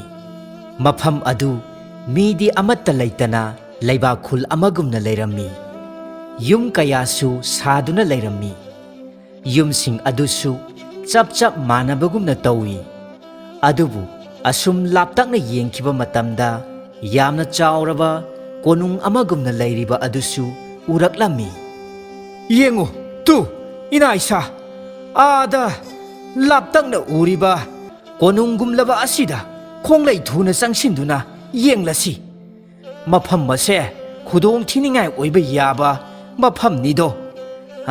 ꯑꯗꯨꯅ ꯅꯈꯨꯠꯇ ꯄꯥꯏꯔꯤꯕ ꯈꯨꯠꯂꯥꯏꯁꯤꯡ ꯑꯗꯨ ꯈꯨꯆꯦꯠ ꯆꯥꯅ ꯄꯥꯏꯌꯨꯀꯣ, ꯅꯃꯤꯠ ꯅꯅꯥ ꯁꯤꯡꯉꯨ꯫ ꯑꯁꯨꯝꯅ ꯃꯈꯣꯏ ꯌꯥꯝꯅ ꯆꯦꯛꯁꯤꯟꯅ ꯃꯐꯝ ꯑꯗꯨ ꯇꯝꯅ ꯆꯪꯁꯤꯜꯂꯛꯂꯝꯃꯤ꯫ ꯑꯗꯨꯕꯨ ꯃꯈꯣꯏꯅ ꯂꯥꯛꯂꯤꯕꯁꯤꯡ ꯑꯗꯨꯗꯤ ꯂꯩꯋꯥ ꯍꯩꯔꯕꯤ ꯐꯠꯇ꯭ꯔꯕꯤ ꯍꯅꯨꯕꯤ ꯑꯗꯨꯅ ꯂꯣꯏꯅꯃꯛ ꯃꯃꯤꯠꯇ ꯎꯔꯛꯂꯝꯃꯤ꯫ ꯍꯅꯨꯕꯤ ꯑꯗꯨꯅ ꯁꯛꯍꯦꯟꯕꯤ ꯑꯗꯨꯗ ꯑꯁꯨꯝꯅ ꯍꯥꯏꯔꯛꯏ, ꯏꯁꯨ ꯅꯨꯄꯤ, ꯅꯍꯥꯛ ꯆꯥꯛꯇꯣ ꯉꯟꯅ ꯊꯣꯡꯗꯣꯛꯎ꯫ ꯉꯁꯤꯗꯤ ꯏꯁꯨ ꯏꯕꯦꯟ ꯉꯟꯇꯥꯅ ꯆꯥꯊꯣꯛꯂꯁꯤꯀꯣ꯫ ꯍꯣꯏ ꯏꯕꯦꯟ, ꯀꯨꯏꯔꯣꯏꯗ, ꯃꯤꯀꯨꯞ ꯐꯥꯔꯣꯏ꯫ ꯑꯁꯤ ꯍꯥꯏꯗꯨꯅ ꯂꯩꯋꯥ ꯀꯌꯥ ꯁꯣꯟꯗꯨꯅ ꯆꯥꯛꯇꯨ ꯁꯛꯍꯦꯟꯕꯤ ꯑꯗꯨꯅ ꯊꯣꯡꯂꯝꯃꯤ꯫ ꯑꯗꯨꯒ ꯅꯥꯀꯟꯗ ꯍꯅꯨꯕꯤ ꯑꯗꯨꯅ ꯀꯥ ꯑꯃꯗ ꯆꯪꯈꯤꯗꯨꯅ ꯃꯆꯤꯟꯗꯁꯨ ꯃꯨꯔꯨꯝ ꯃꯨꯔꯨꯝ ꯁꯣꯜꯂꯝꯃꯤ꯫ ꯉꯁꯤꯗꯤ ꯑꯩꯍꯥꯛꯀꯤ ꯑꯅꯤꯡꯕ ꯑꯄꯥꯝꯕ ꯈꯨꯗꯤꯡꯃꯛ ꯂꯣꯏꯅ ꯊꯨꯡꯂꯒꯗꯕ꯫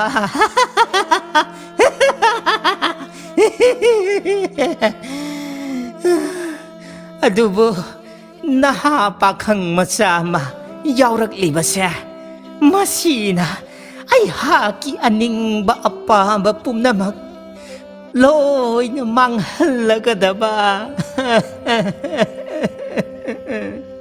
ꯅꯤꯡꯊꯧ ꯑꯃꯗꯤ ꯃꯅꯥꯏꯁꯤꯡ ꯂꯣꯏꯅꯅ ꯄꯔꯩꯍꯟ ꯀꯣꯅꯨꯡ ꯑꯗꯨꯗ ꯂꯣꯟꯅ ꯆꯪꯁꯤꯜꯂꯛꯂꯝꯃꯤ꯫ ꯑꯗꯨꯒ ꯑꯀꯣꯏꯕꯁꯤꯡ ꯑꯗꯨ ꯃꯤꯀꯨꯞ ꯅꯥꯍꯨꯝꯁꯤꯡꯅ ꯌꯦꯡꯂꯝꯃꯤ꯫ ꯃꯇꯝ ꯑꯗꯨꯗ ꯍꯅꯨꯕꯤ ꯑꯗꯨꯅ ꯂꯩꯋꯥ ꯇꯧꯗꯨꯅ ꯊꯋꯥꯏ ꯀꯌꯥ ꯊꯥꯗꯣꯔꯛꯇꯨꯅ ꯂꯥꯟꯗꯥꯔꯛꯂꯝꯃꯤ꯫ ꯑꯗꯨꯝꯅ ꯂꯥꯟꯗꯥꯔꯛꯄ ꯑꯗꯨꯗ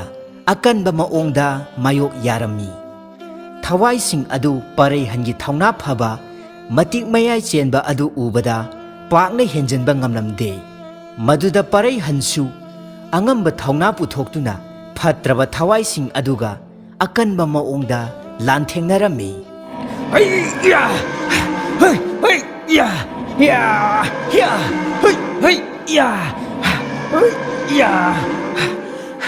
ꯅꯤꯡꯊꯧꯅ ꯅꯥꯀꯜ ꯑꯃꯔꯣꯝꯗꯒꯤ ꯑꯁꯨꯝꯅ ꯂꯥꯎꯔꯛꯂꯝꯃꯤ, ꯑꯩꯈꯣꯏ ꯊꯧꯅꯥ ꯍꯟꯕ ꯂꯩꯇꯅ ꯐꯠꯇ꯭ꯔꯕ ꯊꯋꯥꯏ ꯃꯤꯔꯦꯜꯁꯤꯡ ꯑꯁꯦ ꯃꯥꯏꯊꯤꯕ ꯄꯤꯒꯗꯕꯅꯤ꯫ ꯃꯈꯣꯏꯅꯅꯦ ꯑꯩꯍꯥꯛꯀꯤ ꯏꯃꯣꯝꯕꯨ ꯐꯥꯗꯨꯅ ꯄꯨꯈꯤꯕꯗꯣ꯫ ꯑꯁꯨꯝꯅ ꯃꯈꯣꯏ ꯑꯀꯟꯕ ꯃꯑꯣꯡꯗ ꯂꯥꯟꯊꯦꯡꯅꯔꯝꯃꯤ꯫ ꯃꯗꯨꯗꯒꯤꯗꯤ ꯍꯅꯨꯕꯤ ꯑꯗꯨꯅ ꯌꯥꯝꯅ ꯁꯥꯎꯔꯛꯇꯨꯅ ꯃꯁꯥꯃꯛ ꯌꯥꯝꯅ ꯇꯝꯊꯤꯔꯕ ꯍꯤꯡꯆꯥꯕꯤ ꯑꯃꯒꯤ ꯁꯛꯇꯝ ꯑꯣꯟꯗꯨꯅ ꯃꯈꯣꯏꯒꯤ ꯃꯥꯡꯗ ꯆꯣꯡꯊꯣꯔꯛꯂꯝꯃꯤ꯫ ꯑꯗꯨꯒ ꯑꯁꯨꯝꯅ ꯂꯥꯎꯔꯛꯂꯝꯃꯤ,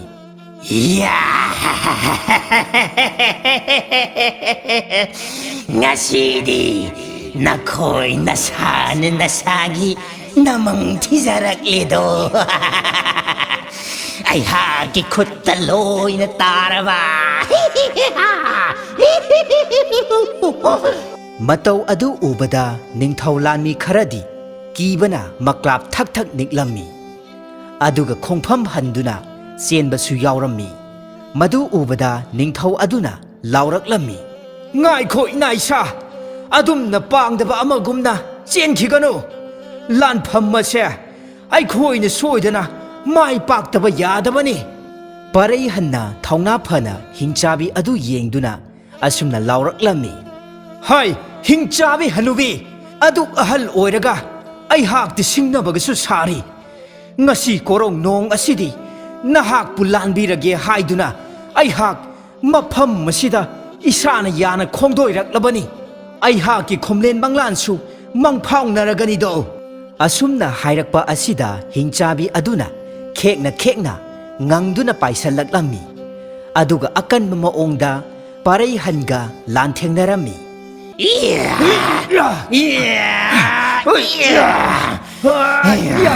ꯉꯁꯤꯗꯤ ꯌꯥꯏꯕꯤ ꯊꯋꯥꯏ ꯂꯧꯔꯒꯦꯗ꯫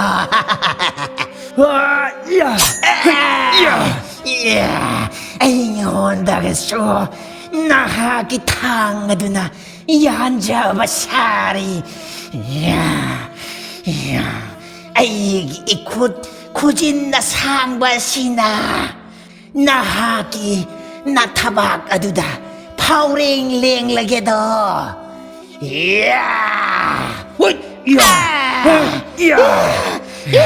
ꯍꯣꯏ ꯌꯥ ꯑꯩꯍꯥꯛꯀꯤ ꯈꯨꯖꯤꯜꯗ ꯅꯍꯥꯛꯀꯤ ꯊꯧꯔꯒ ꯊꯥꯡꯁꯥꯡꯅ ꯌꯥꯟꯖꯕ ꯁꯥꯔꯤ ꯈꯪꯕ꯭ꯔꯗꯣ ꯍꯤꯡꯆꯥꯕꯤ ꯍꯧꯖꯤꯛꯇꯤ ꯀꯝꯗꯧꯋꯤ ꯑꯗꯨꯝꯅ ꯂꯥꯎ ꯈꯣꯡꯗꯨꯅ ꯂꯥꯟꯊꯦꯡꯅꯕ ꯑꯗꯨꯗ ꯁꯛꯍꯦꯟꯕꯤ ꯑꯗꯨꯁꯨ ꯇꯥꯔꯗꯨꯅ ꯃꯐꯝ ꯑꯗꯨꯗ ꯆꯦꯟꯊꯣꯔꯛꯂꯝꯃꯤ ꯃꯇꯝ ꯑꯗꯨꯗ ꯍꯤꯡꯆꯥꯕꯤ ꯑꯗꯨꯅ ꯄꯔꯩꯍꯟꯕꯨ ꯑꯀꯟꯕ ꯁꯥꯐꯨꯗ ꯐꯨꯗꯣꯔꯛꯄꯗꯒꯤ ꯁꯛꯍꯦꯟꯕꯤ ꯑꯗꯨꯅ ꯆꯦꯟꯊꯣꯔꯛꯄ ꯑꯗꯨꯗ ꯊꯦꯡꯖꯟꯅꯔꯝꯃꯤ ꯍꯤꯡꯆꯥꯕꯤ ꯑꯗꯨꯅ ꯈꯣꯡꯂꯩ ꯊꯨꯅ ꯄꯥꯏꯁꯤꯜꯂꯛꯇꯨꯅ ꯄꯔꯩꯍꯟꯒꯤ ꯃꯉꯛ ꯆꯞꯄꯝꯃꯤ ꯃꯗꯨ ꯎꯕ ꯃꯇꯝꯗ ꯅꯤꯡꯊꯧꯅ ꯂꯥꯎꯔꯛꯂꯝꯃꯤ ꯄꯔꯩꯍꯟ ꯊꯧꯅꯥ ꯍꯟꯒꯅꯨ ꯄꯔꯩꯍꯟꯅ ꯈꯖꯤꯛ ꯂꯩꯅ ꯑꯁꯨꯝ ꯋꯥꯅ ꯌꯦꯡꯊꯣꯔꯛꯄ ꯃꯇꯝꯗ ꯁꯛꯍꯦꯟꯕꯤ ꯑꯗꯨꯕꯨ ꯎꯔꯨꯔꯦ ꯄꯔꯩꯍꯟꯕꯨ ꯎꯔꯨꯕ ꯃꯇꯝꯗ ꯁꯛꯍꯦꯟꯕꯤ ꯋꯥꯈꯜ ꯄꯨꯝꯕ ꯇꯥꯔꯛꯂꯝꯃꯤ ꯑꯗꯨꯒ ꯄꯔꯩꯍꯟꯁꯨ ꯃꯍꯥꯛꯀꯤ ꯃꯪꯂꯥꯟꯗ ꯎꯈꯤꯕꯤ ꯑꯗꯨ ꯑꯣꯏꯔꯝꯕ ꯑꯗꯨꯗꯒꯤ ꯍꯦꯟꯅ ꯊꯧꯅꯥ ꯐꯨꯗꯣꯔꯛꯇꯨꯅ ꯍꯤꯡꯆꯥꯕꯤ ꯑꯗꯨꯕꯨ ꯄꯔꯩꯍꯟꯅ ꯈꯣꯡꯄꯥꯛꯅ ꯁꯥꯐꯨ ꯀꯟꯅ ꯀꯥꯎꯊꯣꯛꯂꯝꯃꯤ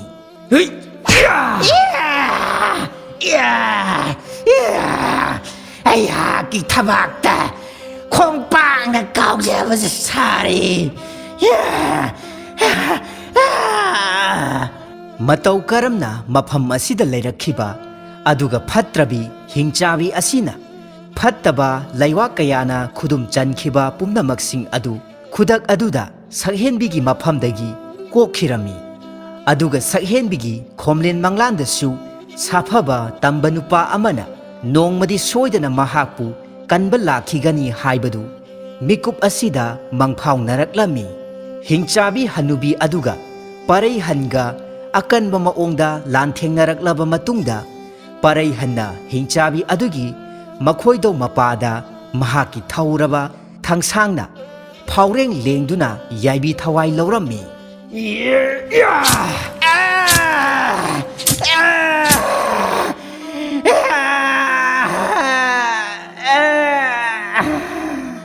ꯑꯗꯨꯝꯅ ꯍꯤꯡꯆꯥꯕꯤ ꯑꯗꯨꯅ ꯊꯋꯥꯏ ꯃꯥꯡꯂꯕ ꯑꯗꯨꯗꯗꯤ ꯃꯤꯇ꯭ꯔꯪꯒꯤ ꯂꯩꯋꯥꯅ ꯀꯨꯞꯁꯤꯟꯗꯨꯅ ꯂꯩꯔꯝꯕ ꯃꯐꯝ ꯑꯗꯨꯁꯨ ꯂꯣꯏꯅꯃꯛ ꯃꯥꯡꯈꯤꯔꯝꯃꯤ ꯃꯐꯝ ꯑꯗꯨ ꯌꯥꯝꯅ ꯐꯖꯔꯕ ꯂꯩꯕꯥꯛ ꯑꯃ ꯑꯗꯨꯒ ꯀꯣꯅꯨꯡ ꯑꯃ ꯑꯣꯟꯊꯣꯔꯛꯂꯝꯃꯤ ꯁꯛꯍꯦꯟꯕꯤ ꯑꯗꯨꯅ ꯃꯃꯥꯡꯊꯛꯇ ꯊꯣꯛꯈꯤꯕ ꯋꯥꯔꯤ ꯄꯨꯝꯕ ꯂꯤꯔꯕ ꯑꯗꯨꯗꯗꯤ ꯃꯄꯥ ꯅꯤꯡꯊꯧꯁꯨ ꯃꯍꯥꯛꯀꯤ ꯍꯦꯛ ꯄꯣꯛꯆꯕꯤ ꯃꯃꯣꯝ ꯑꯗꯨꯅꯤ ꯍꯥꯏꯕ ꯈꯪꯅꯔꯛꯇꯨꯅ ꯃꯤꯀꯨꯞ ꯑꯗꯨꯗ ꯃꯄꯥ ꯃꯆꯥ ꯌꯥꯝꯅ ꯀꯞꯃꯤꯟꯅꯔꯝꯃꯤ ꯑꯁꯨꯝꯅ ꯃꯆꯥꯒꯤ ꯊꯋꯥꯏ ꯀꯜꯂꯕ ꯑꯗꯨꯗ ꯅꯤꯡꯊꯧ ꯑꯗꯨꯅ ꯌꯥꯝꯅ ꯄꯦꯜꯂꯝꯃꯤ ꯑꯁꯨꯝꯅ ꯃꯄꯥ ꯃꯆꯥ ꯃꯅꯥꯏ ꯃꯁꯦꯜ ꯑꯃꯗꯤ ꯄꯔꯩꯍꯟ ꯃꯈꯣꯏ ꯄꯨꯝꯅꯃꯛ ꯃꯌꯨꯝ ꯁꯅꯥ ꯀꯣꯅꯨꯡꯗ ꯍꯜꯂꯛꯇꯨꯅ ꯂꯩꯕꯥꯛ ꯄꯨꯡꯖꯥꯎ ꯊꯤꯟꯗꯨꯅ ꯍꯔꯥꯎ ꯀꯨꯝꯍꯩ ꯄꯥꯡꯊꯣꯛꯂꯤꯕ ꯑꯗꯨꯒꯁꯨ ꯃꯔꯤ ꯂꯩꯅꯅ ꯃꯃꯥꯡꯊꯛꯇ ꯊꯣꯛꯈꯤꯕ ꯊꯧꯗꯣꯛꯇ ꯃꯃꯣꯝ ꯑꯗꯨꯕꯨ ꯐꯥꯗꯨꯅ ꯄꯨꯈꯤꯕ ꯄꯨꯝꯕꯒꯤ ꯋꯥꯔꯤ ꯂꯤꯔꯗꯨꯅ ꯃꯃꯣꯝ ꯑꯗꯨꯕꯨ ꯄꯔꯩꯍꯟꯅ ꯀꯟꯕꯤꯔꯛꯈꯤꯕ ꯑꯗꯨꯁꯨ ꯂꯩꯕꯥꯛ ꯃꯤꯌꯥꯝ ꯃꯥꯡꯗ ꯈꯪꯍꯜꯂꯗꯨꯅ ꯅꯤꯡꯊꯧ ꯑꯃꯗꯤ ꯂꯩꯃꯔꯦꯝꯕꯤꯅ ꯈꯨꯗꯛ ꯑꯗꯨꯗ ꯃꯃꯣꯝ ꯁꯛꯍꯦꯟꯕꯤ ꯑꯗꯨꯕు ꯆꯥꯎꯅ ꯑꯑꯣꯟ ꯑꯑꯣꯟ ꯇꯝꯗꯨꯅ ꯄꯔꯩꯍꯟꯗ ꯊꯥꯖꯔꯝꯃꯤ ꯑꯁꯨꯝꯅ ꯅꯤꯡꯊꯧ ꯃꯌꯥ ꯑꯃꯗꯤ ꯃꯃꯣꯝꯕꯨ ꯌꯦꯡꯗꯨꯅ ꯅꯤꯡꯊꯧ ꯑꯗꯨꯅ ꯍꯥꯏꯔꯛꯂꯝꯃꯤ ꯏꯃꯣꯝꯕꯨ ꯐꯥꯖꯤꯟꯗꯨꯅ ꯊꯝꯂꯨꯔꯤꯕ ꯂꯩꯕꯥꯛ ꯑꯗꯨ ꯁꯦꯝꯒꯠꯇꯨꯅ ꯅꯤꯡꯊꯧ ꯂꯩꯃꯔꯦꯝꯕꯤ ꯑꯣꯏꯅ ꯁꯅꯥ ꯀꯣꯅꯨꯡ ꯊꯣꯉꯥꯛꯄ ꯄꯔꯩꯍꯟ ꯅꯈꯣꯏ ꯑꯅꯤ ꯅꯨꯡꯉꯥꯏꯅ ꯄꯥꯟꯖꯔꯨꯔꯣꯗꯣ ꯄꯔꯩꯍꯟꯅ ꯅꯣꯛꯐꯦꯠ ꯇꯧꯅ ꯈꯨꯝꯂꯛꯂꯝꯃꯤ ꯐꯒꯅꯤꯗꯣ ꯏꯄꯥ ꯂꯥꯏꯅꯤꯡꯊꯧ ꯅꯅꯥꯏ ꯑꯩꯍꯥꯛ ꯂꯥꯏꯅꯤꯡꯊꯧꯒꯤ ꯌꯥꯊꯪꯕꯨ ꯃꯥꯂꯦꯝ ꯂꯩꯗꯁꯨ ꯇꯥꯍꯟꯖꯔꯣꯏ ꯑꯁꯨꯝꯅ ꯁꯅꯥ ꯀꯣꯅꯨꯡꯒꯤ ꯊꯣꯉꯥꯛꯄ ꯄꯔꯩꯍꯟ ꯂꯩꯕꯥꯛ ꯅꯤꯡꯊꯧꯒꯤ ꯃꯃꯣꯝ ꯁꯛꯍꯦꯟꯕꯤ ꯑꯗꯨꯕꯨ ꯂꯧꯗꯨꯅ ꯂꯩꯕꯥꯛ ꯑꯃꯒꯤ ꯅꯤꯡꯊꯧ ꯑꯣꯏꯗꯨꯅ ꯂꯥꯏꯔꯕꯤ ꯃꯃꯥ ꯂꯨꯈ꯭ꯔꯥꯕꯤꯕꯨ ꯊꯧꯒꯜ ꯇꯧꯖꯗꯨꯅ ꯅꯨꯡꯉꯥꯏ ꯌꯥꯏꯐꯅ ꯄꯥꯟꯈꯤꯔꯝꯃꯤ